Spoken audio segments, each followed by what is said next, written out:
What it do, yo? We back with another one here at Pure Hoops. Man, we gotta talk about three games.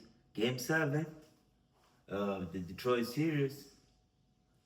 We're gonna talk about quickly the first two matchups, game 1 matchups.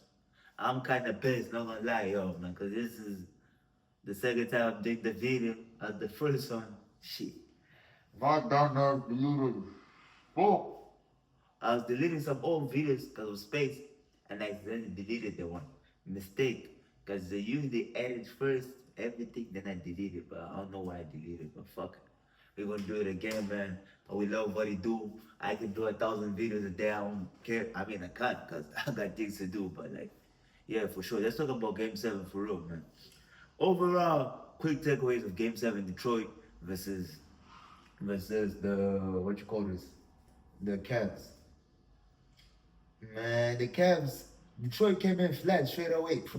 From the first quarter, I knew Detroit was losing that game. Like, starting from the start playing, Kid kind of looked exhausted. I mean, playing the whole playoffs, 40 minutes a game, after he had a whole collapse last day just before the postseason started. Um, Jalen Duran went back to playing soft, no effort, no intensity. When you're an unskilled player, at least me, I can say this because I was never one of the most skilled players in my basketball team. But I was always one of those guys that was putting effort. And you gotta do that, bro. That has to be the same way we expect like a guy like SJ to score 20 every time. Jalen Duran should do that every time if he wants to make it in this league because he's not that big as a big man. We see guys that say he's like 6'9", 6'10", and you're not giving effort, bro. Like you're playing yourself out of a pretty dope contract after the very good season you had, and then I like Paul Reed, but obviously he can't show up every game. He showed up already more in a lot of games, so he couldn't show up in this one. Let me pull up the stats real quick so I don't just be yapping on you. But yeah, I like Marcus Sess off the bench a bit. He was being aggressive, but he just wasn't making shots. You can't shoot 12 shots and only score 9 points. I like Duncan Robinson, like the whole playoffs. I think his spacing really helped them. They should bring him back. And man, I don't know why they give Isaiah Stewart more minutes. Jalen Duran is not being aggressive. Give Isaiah Stewart more minutes though. Cause I know with that guy, there's all this effort, all this. And Karis LeVert, man, I really like him off the bench for this team. I really like him off the bench. I just wish he was a bit more consistent at times, but I really like him off the bench. And like I said, Kate Cunningham, man, the turnovers, man, he was having 7, 8 turnover games. Like that can't be a recurring thing if this team wants to go far. And they lost because they keep getting a lot of turnovers, and their team they can't score points. When you're a team that you're a low scoring team, you can't afford to get a lot of turnovers because you have to use the most. You have to take advantage of every possession you have. So he really needs to work on taking care of the ball, especially with this roster as it is right now, as it's currently constructed. Jenkins, man, this guy is the best contract you have in the NBA. This nigga was a two-way player just before the season, when the season started. And every game of the season, up to the postseason, he kept showing up, playing full court defense, full court pressure, making open shots, getting to the line even when the jump shot is there as a shooter. That's that should be automatic. When the jump shot ain't going in, get to the cup, try to get to the free throw line, get your confidence up. And so Bias Harris, man,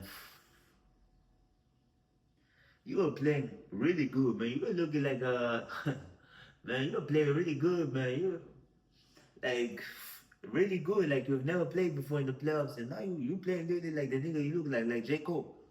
Cause over the last 3 games, man, this gave me a 5.5, my dog.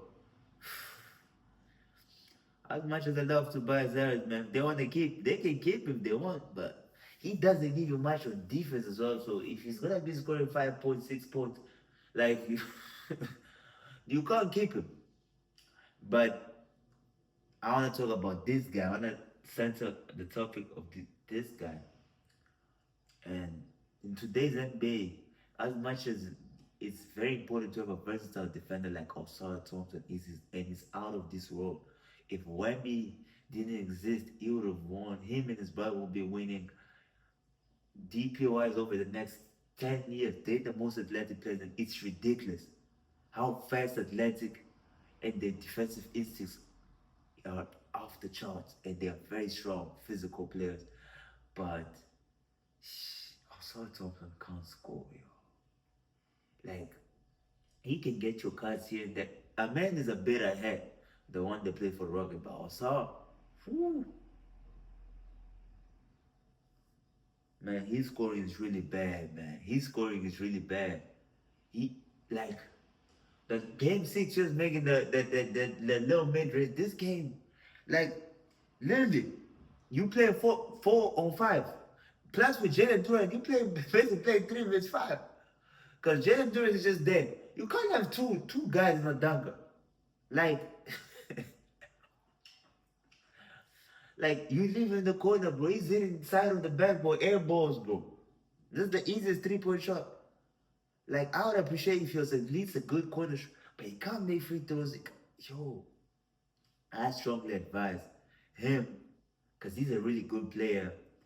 He rebounds well. He still he gets his defense is elite.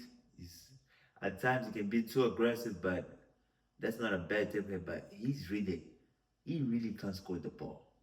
And I'd strongly advise for him to not even just work on mid-range pull-ups, step backs, just literally foam shooting the whole off-season in free throws.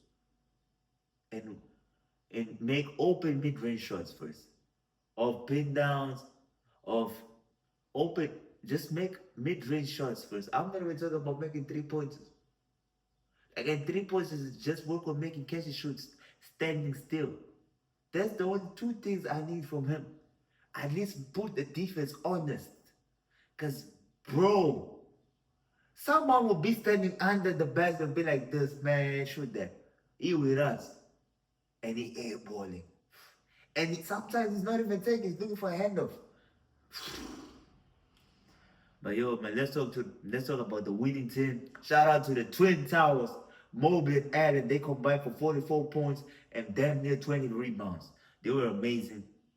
The Mobley's defense, man, is amazing. Even Allen was at a solid defensive contributor, but Mobley, he always getting two, combining for 4 to 5 stocks a game.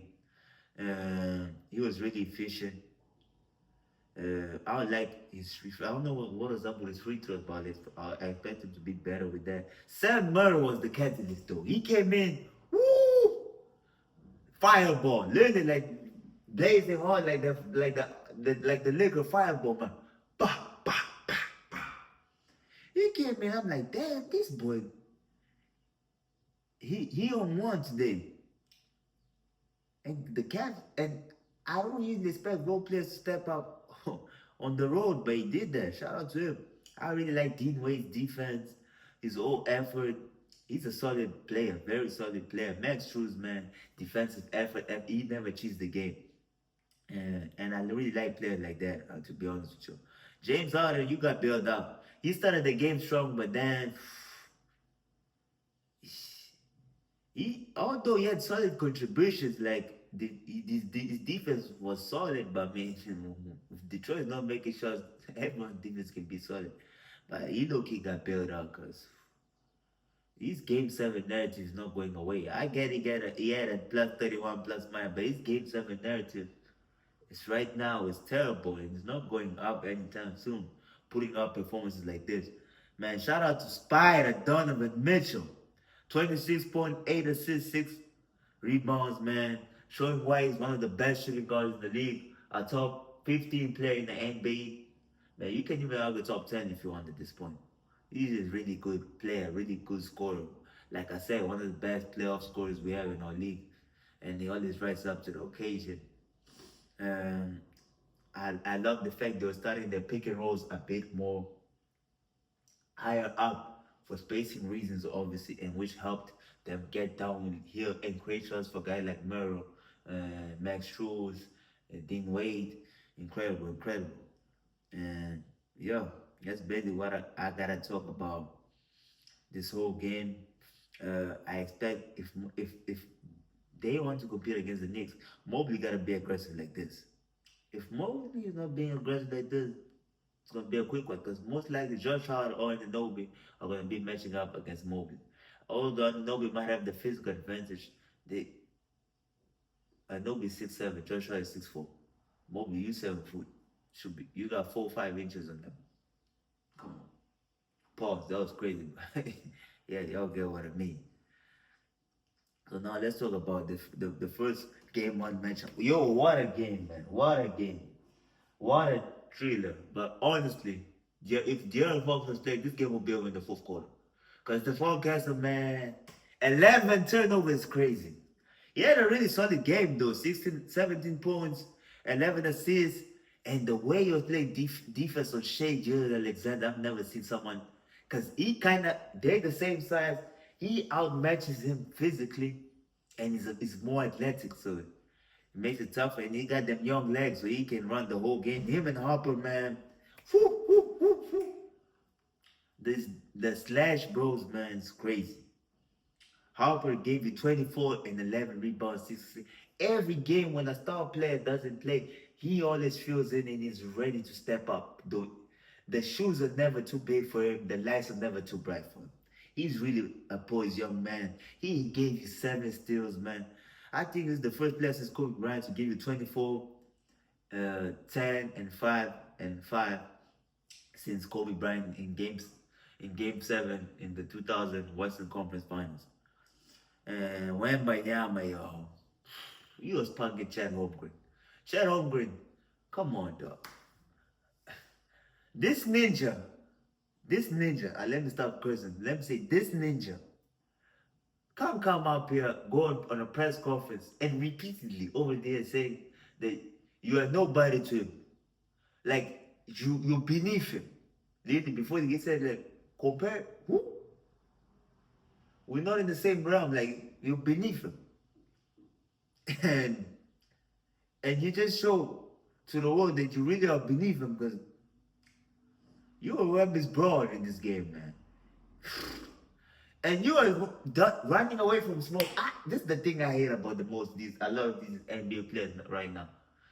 Back then, man, I don't even want to sound old. I'm not that old. But, man, you never see a star player run away from smoke. I've seen Carmelo Anthony, like, tussle out with Kobe Bryant, like, yo, D up, man, let's bomb. Paul Pierce and guys that really know as defenders, but they were there competing, man, going after it. Like, Chet, you supposedly finished top 2 in Defensive Player of the Year nomination. Obviously, Wemby won unanimously by you. You finished second place. And you can't even, you had 2 blocks in him. I think you were solid at the time you matched up with Wemby. You contained him a bit, but you can't be scared of playing against this man. And the way this man you tried to grab me just down to me and he just looked at you like, damn. Like you his broad or something. And even that dunk on Shea, that was nasty, man. He grabbed the ball, this like little boy. I like Victor Wembanyama because he's nasty. He's nasty. And he wants that moment. He wants the bright lights. I like he bearing injuries, man. God willing, he can have a healthy career. He's gonna be the greatest player to ever play this game, man. I've seen enough. Like, man, you go give 4 blocks, 24 rebounds. In this game, he only shot 2 3-pointers. He was dominating the paint like Shaq. And to tie the game, your first 3-pointer, your first you make a damn near half court dagger. Ask Steph Curry. Come on, yo. I really like Devin Vassell, man. He a really good player for you to play with if you're a point guard. Cause you just pressing the ball, he's always shot ready. He's always shot. There's even a game, I don't know who was it against. He caught the ball in the air and he just shot it. I'm like, what? Great. I really like his motor. And on defense, him and Castle are really doing a great job on Shea. And I like the fact, and I don't know if y'all have noticed, they really applying the Jordan rules here on Shea. Because they really funding him. They don't let him go inside. They're funding him to the sidelines. They're making him go baseline a lot, and they're making it tough. And once he tries to go back inside, they trap him. And I mean, what's his name? Not Chet. Old boy's name. Hutchinson was unplayable because every time Hutchinson was in the court, that means Wemby could really stay there in the paint. And if he's not moving, getting handled, like the the defense, he gotta at least keep Wemby honest with that little floater shot he has, because like this, it's gonna be a quick one, honestly. But yeah, even Lou Dog couldn't really keep up with them young boys, man. Them young boys are they man, they're relentless. But Castle gotta take better care of the ball, because they not gonna keep winning games like this, getting 20 turnovers, because you as a point guard can't be getting 11 turnovers, man. But at the same time, it's a bit tough because a player like this, he reminds me a lot of Westbrook, to the fact that he's just so aggressive that sometimes you gotta take the bad ones with a good one. But there's some turnovers he gets like on that ball situation, like damn, like, and it's so deflating. Y'all don't understand. But Chad, if Wemby is giving you 41 and 24, you can't be scoring 8 and 8. That's all I have to say. I really like Jalen Williams off a hamstring. For you to come in and play, have 26 and 7, I'm afraid he might re-injure his hamstring. Like, he played too many minutes, and I saw him at the end of the game. He was a bit hobbled. I don't know, man. What's the state for game 2, but it's not really looking that good. And AC Fresh Alex Caruso, man. This is a guy. If you watch it, if you root it against the Thunder, you hate him. But if you're a Thunder fan, you love him, man. Cause Caruso, man, he gives you that effort, man. He gives you that effort, and he can make shots. And he's not just an effort player. He can make shots. He can create plays. He made 8 threes. I don't think he's gonna make 8 threes again, but if he can play, come off the bench and give solid contributions scoring wise, and give the defensive effort he's giving, it's good. Him, Cason Wallace, McCurry, man, it's on the bench. They got the best bench in the league, honestly. Because the Spurs, they're only really getting production from Keldon Johnson, man. Carter Bryant solid on defense, but he doesn't give you much on offense. But yeah, man, Shea gotta get off the ball. They gotta get him off the ball. Gotta come, get him playing more in the pinch post, the elbows coming off curls, pin downs. Like Kobe Bryant asked, or Jordan asked, like, you really gotta go watch, cause they really applying the Jordan rules on him, and all the Kobe rules against the Pistons in '04, and it's tough. It's tough. It's getting tough because they really got defenders they can they can succeed. They just took away what JJ Redick was playing. They made it better. SGA, the only knock I have against him is that he got too many basic reads off the double teams. Like, he makes too basic passes. He can't really.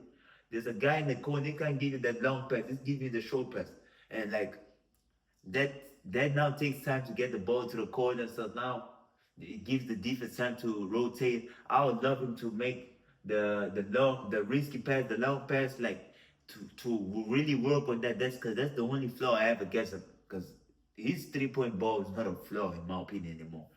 But yeah, he still gave you 12 assists. And he's amazing. That last shot where they tried, because they forced him baseline. But now, since Chad was in the corner, Wemby couldn't really come here to the basket to contest. So now he just had a one-on-one, and we know him, man. He's a gazelle. He just scored. But yeah, I look forward for game 2. I think the Thunder should up in game 2 if De'Aaron Fox should match, like, tie the series if De'Aaron Fox doesn't play, because they need De'Aaron Fox desperately. Because without De'Aaron Fox, man, they get too many turnovers, man. They get it's just too many turnovers, and against a good team, you can't afford to have back-to-back 20 turnover games and win. Man, but let's talk about Big Body Brunson. Everybody's better than Jalen Brunson until it's time to be better than Jalen Brunson, man. People were trolling, look at Jalen Brunson looking like a fraud in the first half. I was like, man, relax. Man, scored 17 points in the fourth quarter. Most of it on James Harden, man. Come on, James. And the coach coming out on the press conference saying, literally, we're looking for James Harden. Like, now you gotta do better. And Brunson, man, he just continues to amaze me, man. Cause as much as we want to bring up, he's a small guard, so he can't be better than these guards. Outside of Luka and Shea, I can't say someone's better than Jalen Brunson. Cause there's proof in the pudding. Like he's been doing this in the playoffs for the last 4 years. Not like it's not showing you in the playoffs consistently that he's him. So man, you really gotta give it to Jalen Brunson, man. You really gotta give it to Jalen Brunson, man. But I really like Cat. He didn't force his shot. He didn't have it going. He still gave you 13 points, 13 rebounds, 5 assists. And I really like the pass. He like trapped in the baseline. He just threw a pass like this to McCall. But I'm like, what?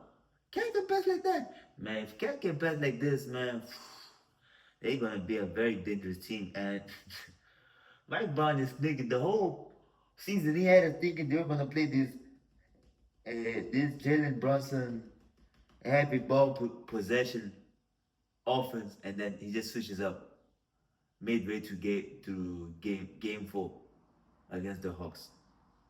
Josh shot the effort. I really like it, man. But I need him to make more shots. I need to make him more shots. OG Anunoby, he didn't really look good, but he's coming off of a long time off. But even the whole squad in general, that's why the first half started flat. Usually, that's the opportunity that the road team has to steal a game when the team that's playing at home has a lot of days off. They usually come in a bit flat, out of tempo, and that's what the Knicks look like. But once they got the tempo, man, but the Cleveland should have sold this game long ago. And Kenny Atkinson, man, call that fucking timeout, man. The league goes from 24, I think 24, something like that, to 14. I would have called a timeout like, yo, come on. You let the league go all the way down to 7 points, now you want to call a timeout, whatever. Man, come on, man. The timeouts are there to use them, man. It's not like you can accumulate them all over the series. And Bridges, man, great defense. Great defense. And making clutch shots. Mikal Bridges, man, I was getting on you this in the beginning of the playoffs, but you really stepping up. And Landry Shamet, man. Big contribution of the bench, man. He's really a great shooter, yo. But I really like Sam Merrill again for the Cavs. Again, I really liked him. Again, he gave you 12 points, master's effort. I really like Dennis Schroeder to the fact he did this better than James, and I've been saying repeatedly. Like the tempo he brings, the speed he brings to the game is so elite. Because he doesn't give time for the defense to adjust, and he's a nightmare because of his speed. Even though he doesn't have the size, his speed. And he can really pass. It doesn't get you turnover like James Harden does. Doesn't turn over the ball that much. Like, and Harden and Mitchell can't be combining for 10 turnovers. And I said this before. If they're gonna combine for 10 turnovers against this team, this is gonna be a quick one. Bring the brooms, yo. But Donovan Mitchell, like I said, you look really great the first 3 quarters. From the 9-minute mark all the way to the end of overtime, you scored 0 points. That's not acceptable. That's not acceptable. That's not acceptable, yo. And I don't know if you got injured or something, because you were literally running to the corner just giving the ball to James Harden when James Harden was shitting up the bed the whole game. I don't know what you expect. And James Harden made you that spin move, step back shot, but he couldn't give you more because he was being attacked on defense.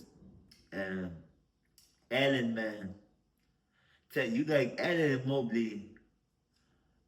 Mobley, I really like his rebounding, his shot blocking, but he can't be shooting 8 threes, yo.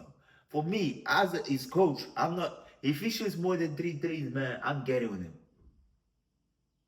because he's not being aggressive. Because and it's not been hard to play against him. Get to the post and exploit the mismatch. Or if you want, shoot off the high post. Don't be shooting them threes, man. You're bailing them out. Like, this is the thing I don't understand about the new NBA. They're like, threes are better than 2 if you open shoot. Nah. You open for a reason. Don't shoot that. But yeah, man, I really like Dean Wade's efforts. He solid defense, making he makes his open shots. I would like to see more Keon Ellis minutes in this series and Dennis Schroeder's minutes as well. Cause I don't lie, I don't know, y'all. James, this series for James Harden is gonna be tough. But one thing I gotta say to the Cavs, the same way they're attacking James Harden, attack Jalen Brunson. He can be fresh, coming down the court. You're not pressing him or anything. No. Press him full court. Make him turn. He can come down 12 seconds. Obviously, now it's hard for James Harden to match him. 12 seconds, twin, behind, has the pull up. Two. Again, come down, ISO, like he's playing in the park. Black top. Come on. I hope they make some adjustments regarding that. They say they take some things from the Indiana series last year and they really apply it this year. But that's all I gotta say, yo. This game remind me a lot of the like I was watching Club 520 podcast. They really remind me a lot of the game one, the Knicks versus the Pacers last year about the Knicks, how the Knicks blew the lead and how just a team the fact that has more conference final experience it can show on how the way they manage the game. But Mike Brown just a coach. Mike Brown got him this win. He just a coach. Oh boy, what's his name? Kenny Atkinson. And we still gonna see better games from Brunson. I guarantee you, if y'all gonna make adjustment, he's gonna have a 50-point game this series. We know what he can do. We know what he can do. Like he's literally Allen Iverson. Man. He's the modern day Allen Iverson. Like he's just relentless. He's and he's the difference though. He's strong. He bullying. He's not just blowing by. He bullying, and he's so methodical. But yeah, man, that's all I can say. Hit like, comment, subscribe. Come on, I really need y'all to subscribe to this new channel of mine. And yeah, let's go, man. Yeah.